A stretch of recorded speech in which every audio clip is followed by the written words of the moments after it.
మెదక్ జిల్లా నార్సింగి మండల కేంద్రంలో సమగ్ర శిక్ష డైరెక్టర్ ఆఫ్ స్కూల్ ఆధ్వర్యంలో నిర్వహించిన యంగ్ ఇండియా వేసవి శిక్షణ శిబిరం గురువారం ముగిసింది.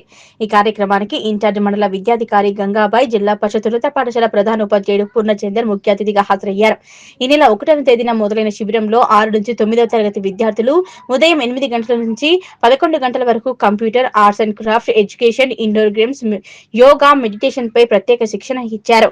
శిబిరం చివరి రోజు విద్యార్థులు నృత్యాలు, నాటికలు, కథలు, వివిధ రాష్ట్రాల వేషధారణ వంటి సాంస్కృతిక కార్యక్రమాలు చేపట్టారు. విద్యార్థుల శిబిరంలో స్వంతంగా తయారు చేసిన కళాఖండాలు ప్రదర్శించారు. శిబిర కాలంలో నిర్వహించిన కబడ్డీ, వాలీబాల్, క్యారమ్స్, ఖోఖో పోటీలలో విజేతలైన వారికి బహుమతులు అందజేశారు. విజేతలకు ఎంఈఓ గంగాబాయ్ శుభాకాంక్షలు తెలిపారు. వేసవి శిబిరంలో దాదాపు 80 మంది విద్యార్థులు ఎంతో ఉత్సాహంగా పాల్గొన్నారని, ఇది వారి శారీరక, మానసిక దృఢత్వానికి పెంచడానికి ఎంతో దోహదపడుతుందన్నారు. అనంతరం క్యాంపు నిర్వాహకులకు ఎంఈఓ ప్రధాన ఉపాధ్యాయుడు సన్మానించగా, ముఖ్య అతిథులకు నిర్వాహకులు సన్మానించారు. ఈ కార్యక్రమంలో ఆర్పి సుష్మిత, శశికళ, సాయి, శాంతికుమార్, శ్రీకాంత్ తదితరులు పాల్గొన్నారు. తప్పనిసరిగా ఉదయం 8 గంటల నుంచి 11 గంటల వరకు ప్రతిరోజు ఒక 4-5 కార్యక్రమాలు ఏర్పాటు చేస్తున్నాము.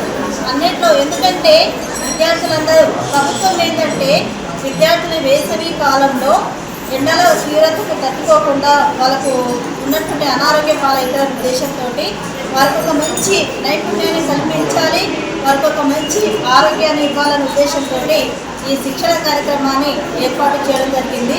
ఇందులో చదువుతో సంబంధం లేదు, చదవండి విద్యార్థులు ఎవరు కూడా క్యాంపు రారు.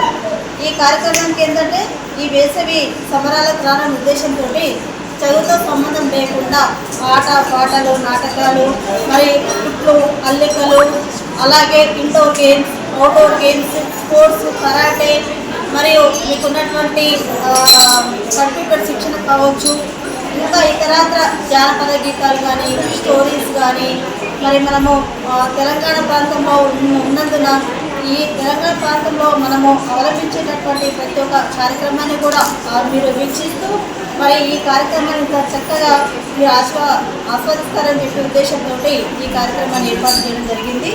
మరి ఆటలు కానీ, తర్వాత రాళ్ళ ఆటలు కానీ, ఖోఖో, కబడ్డీ అవన్నీ కూడా ఇవన్నీ కూడా మీరు సంతోషాన్ని కలిగించడానికి మాత్రం ఏర్పాటు చేయడం జరిగింది. రెడ్డిపల్లి పాఠశాలలో పనిచేస్తున్నాను. ఈ పక్క మండలికి, రాష్ట్ర మండలికి అందరికీ బాధ్యతలు అప్పగించడం జరిగింది. మరి నాకు అప్పగించినటువంటి బాధ్యత సోపాలో నేను మరి వీరందరి ఉన్నటువంటి మేడమ్స్ వాళ్ళ సహకారంతో ఈ కార్యక్రమాన్ని విజయవంతం చేశానని అనుకుంటున్నాను. వీరందరూ కూడా మీరందరూ కూడా గ్రామ పెద్దలు కానీ, మన పాఠశాల ఉపాధ్యాయులు కానీ, విద్యార్థులు కానీ, మేడమ్స్ కానీ, మరి ఉన్నటువంటి అందరూ కూడా సహకరించినందుకు కూడా పేరు ధన్యవాదాలు తెలియజేసుకుంటాం. మరి ఉన్నటువంటి సాయి గారి